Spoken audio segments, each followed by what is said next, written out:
நீங்க எப்பயாவது யோசிச்சு பாத்துருக்கீங்களா? நம்மளுக்கு பசிக்கும் போது நம்ம போன் எடுத்து ஒரு கிளிக் பண்ணாலே 30 நிமிஷத்துல நம்ம வீடு தேடி நம்மளுக்கு ஃபுட் வருது. ஆனா இதுக்கு பின்னாடி பல்லாயிரம் கோடி ரூபாய் பிசினஸ் கேம் வந்து நடந்துட்டு இருக்கு. ஒரு பக்கம் சொமோட்டா, இன்னொரு பக்கம் ஸ்விக்கி. இவங்க ரெண்டு பேருமே எப்படி இந்தியாவோட ஃபுட் டெலிவரி இண்டஸ்ட்ரியே அவங்க கட்டுப்பாட்டுக்குள்ள வச்சிருக்காங்க. இவங்க ரெண்டு பேர்ல யாரோட பிசினஸ் ஸ்ட்ராட்டஜி கெத்து?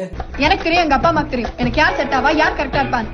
வாங்க இந்த வீடியோல சொமோட்டோ அண்ட் ஸ்விக்கியோட சீக்ரெட் பிசினஸ் மாடல ரொம்ப ஆழமா ஆராயலாம். ஃபர்ஸ்ட் தி பிகினிங். ஃபர்ஸ்ட் சொமோட்டோ எப்படி ஆரம்பிச்சதுன்னு பாப்போம். 2008ல ஃபுட்டி பேர் சொல்லி ஆரம்பிச்சு அதுக்கப்புறம் தான் சொமோட்டோவா இது மாறினாங்க. ஆரம்பத்துல வெறும் சாப்பாடு மட்டும் டெலிவரி பண்ணல, வெறும் உணவகங்களின் மெனு கார்டை மட்டும் ஆன்லைன்ல வந்து காட்டுற வேலை தான் பண்ணாங்க. ஆனா 2014ல ஸ்விக்கி வந்து மார்க்கெட்டுக்குள்ள வந்துச்சு. ஸ்விக்கி பண்ண ஒரு பெரிய மாடல் என்ன தெரியுமா? நாங்களே சொந்தமா டெலிவரி பாய்ஸை வச்சு சாப்பாடு உங்க கைக்கு கொண்டு வந்து தரோம் அப்படின்னு சொன்னாங்க. இத பார்த்து தான் சொமோட்டோவும் 2015ல இந்த டெலிவரி மாடலுக்கு மாறினாங்க. Second, business model versus revenue. சரி, இப்போ இவங்க ரெண்டு பேரும் எப்படி சம்பாதிக்கிறாங்க? முக்கியமான ஒரு 3 வழிதான் இருக்கு. First, restaurant commission. நீங்க ஆர்டர் பண்ண உணவகங்கிட்ட இருந்து அவங்க 15% இருந்து 25% வரைக்கும் கமிஷன் வாங்குறாங்க.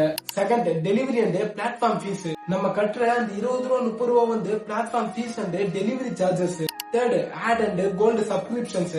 சொமோட்டோ கோல்டு, ஸ்விக்கி ஒன் போன்ற சப்ஸ்கிரிப்ஷன்ஸ் மூலமாவும் அவங்களோட உணவு வந்து முதல்ல வெளியில தெரியறதுக்காக விளம்பரம் பண்றது மூலமாவே அவங்க கோடி கணக்குல சம்பாதிக்கிறாங்க. தேர்ட், டார்க் ஸ்டோரிஸ் அண்ட் வணிகம். இப்ப உண்மையான சந்தையை வேற இடத்துல நடக்குது. அடுத்து 10 மினிட்ஸ் டெலிவரி குயிக் வணிகம். சொமோட்டோ பிளிங்கிட்ட வாங்கி 10 நிமிஷத்துல மல்லிகை பொருட்களை வந்து டெலிவரி பண்ண ஆரம்பிச்சாங்க. ஸ்விக்கி அவங்களுடைய சொந்த இன்ஸ்டன்ட் மார்ட் மூலமா அவங்க வந்து போட்டி போடுறாங்க. இந்த டார்க் ஸ்டோர் பிசினஸ் மாடல் மூலமா உணவை விட மல்லிகை பொருட்களை தான் அதிக லாபம் பார்க்க ஆரம்பிச்சிருக்காங்க. லாஸ்ட், சொமோட்டோ அவங்களோட மார்க்கெட்டிங் மற்றும் ஃபன்னி நோட்டிபிகேஷன்ஸ் மூலமா யங்ஸ்டர்ஸ் வந்து கவர்ந்தாங்க. ஸ்விக்கி அவங்களுடைய ஸ்பீடு மற்றும் அவங்களுடைய சர்வீஸ்ல அவங்க ஜெயிக்கிறாங்க. நீங்க எதை அதிகமா யூஸ் பண்ணுவீங்க? ஸ்விக்கி யாரு சொமோட்டோவான்னு எனக்கு கமெண்ட்ல சொல்லுங்க. இதே மாதிரி பிசினஸ் கேஸ் ஸ்டடிஸ்க்கு மறக்காம நம்ம சேனலை சப்ஸ்கிரைப் பண்ணிக்கோங்க.